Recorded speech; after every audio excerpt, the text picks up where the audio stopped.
When I ask you what research is, we can all agree that research is when a group of people or individuals work to find a new solution to a problem. So, now my biggest question is, why is almost all research geared towards the future? So, let me clarify my question further. Imagine that you don't know how to make a simple peanut butter and jelly sandwich, and your mom wrote down the recipe on a piece of paper. The problem is, you don't have the patience to find and read the recipe to make the sandwich. So one morning, when you're getting ready to go to school and you want your favorite sandwich for breakfast, you don't know how to make it, and you forgot that your mom wrote the recipe on a piece of paper. Sadly, you waste time experimenting with different things and you don't get your sandwich. Now, the recipe was right in front of your eyes. You just needed to think back to whether your mom might have written out a recipe out for you. I know that this example is kind of goofy, but it holds a common ideology behind the greater example that I'm about to talk about. Instead of researching our past to see if we already had answers for several questions, we have been placing more importance on future endeavors to give us answers. I'm not saying we don't have any research from the past, I'm just saying it's not enough. Many ancient civilizations have already figured out answers to questions we have in our present moment. Let me give you a few examples of this situation. Adam's Bridge, also called Ram Setu in India, is a set of floating stones that connects India to Sri Lanka. Now, this was a bridge mentioned in an ancient Hindu scripture that describes a journey from India to Sri Lanka. According to NASA, the bridge is nearly 30 miles long. They were able to see that these stones were not natural formations.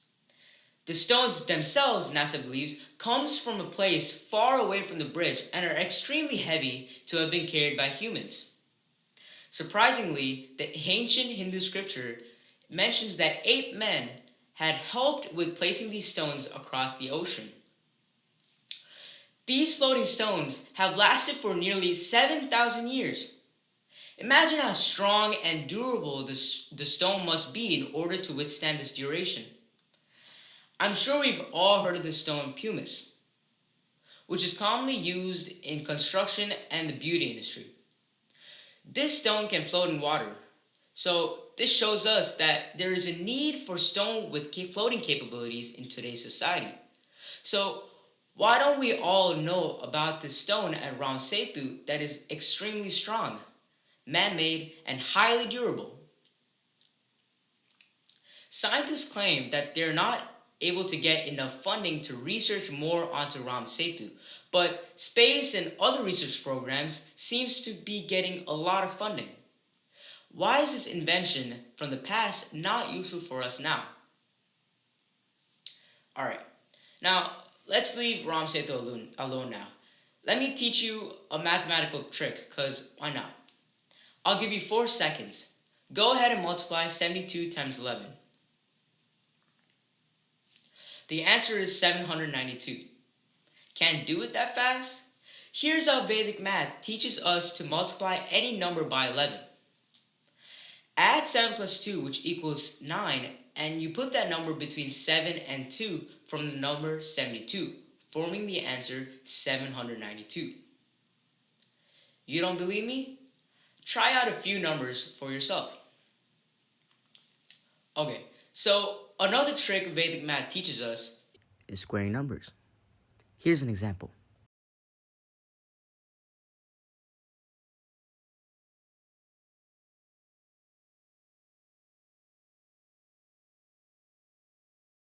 See how fast it is to square numbers the Vedic way?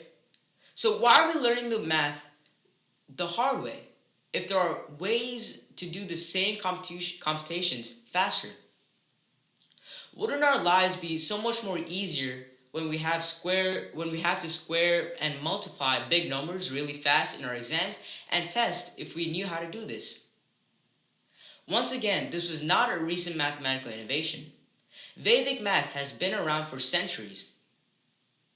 Now, a lot of people may be realizing that I've only focused on Indian origin. This is because of my origin, ethnicity, and from the facts that I've been naturally exposed to. If I were to give you an example that's not of Indian origin, the Stonehenge would be a great example. No one knows what the purpose of it is, but it still remains one of the 7 world wonders. There have been few theories, but they haven't been confirmed yet. Needless to say, just because I haven't mentioned all the cultures that have ancient knowledge doesn't mean there isn't any.